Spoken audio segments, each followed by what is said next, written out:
Bonjour et bienvenue sur Defense Web TV, la chaîne officielle d'Army Recognition, votre source d'information internationale sur les technologies et l'actualité de la défense dans les domaines terrestres, navals et aériens. Dans cette vidéo, nous vous proposons de découvrir le Griffon, le nouveau véhicule blindé multirôle 6x6 de l'armée belge. Introduit dans le cadre du programme franco-belge Camo, le Griffon représente une nouvelle génération de véhicules blindés conçus pour offrir une protection renforcée, une grande mobilité et des capacités numériques avancées pour les opérations modernes.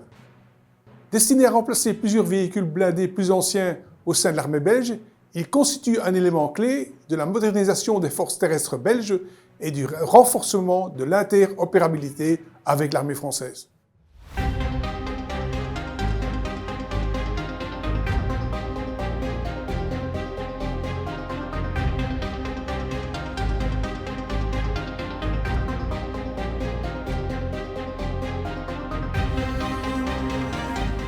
Je suis le major Verschuren Grégory, chef de corps de l'école d'infanterie. Aujourd'hui, le Griffon, c'est le premier élément visible de la transformation majeure de la composante terre de l'armée de terre belge. C'est le véhicule qui va supporter cette transformation sur base du modèle Camo binational basé sur le combat collaboratif. Par les unités de combat, unités d'infanterie, mais également les unités d'appui, unités d'artillerie, unités du génie, unités logistiques également. Et unité médicale également. Le Griffon, c'est un vecteur. Donc c'est un véhicule protégé, bien protégé, avec de l'armement, avec beaucoup de communication, avec beaucoup de technologie.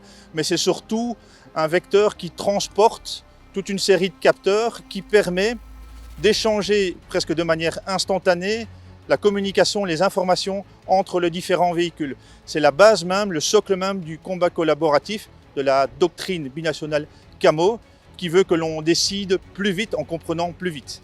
Un véhicule tel que celui-ci, donc une version fantassin, ce véhicule peut embarquer jusqu'à 10 personnes. On a un équipage, on a le chef de véhicule et on a les soldats qui sont derrière. Principalement équipés de lance-pots fumigènes Galix et à l'intérieur, tout l'armement du personnel en démonté. Donc il y a plusieurs, effectivement, et c'est un des avantages de la plateforme Griffon, du véhicule Griffon, c'est que c'est une plateforme identique pour plusieurs types de véhicules.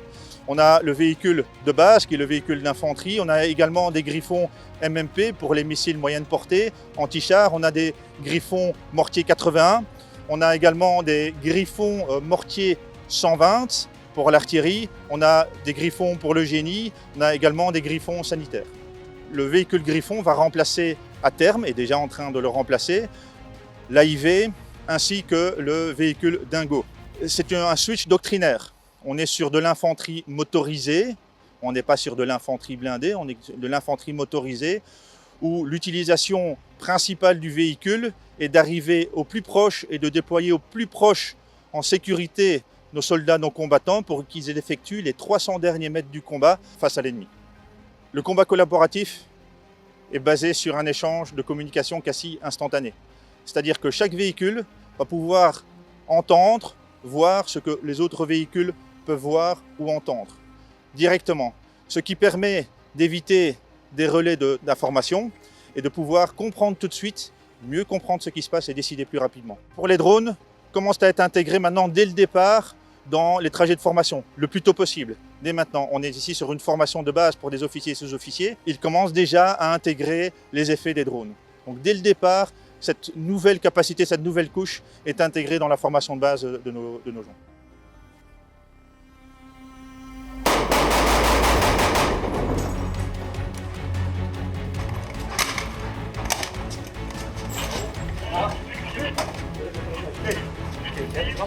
Simon, marquage pour les étages.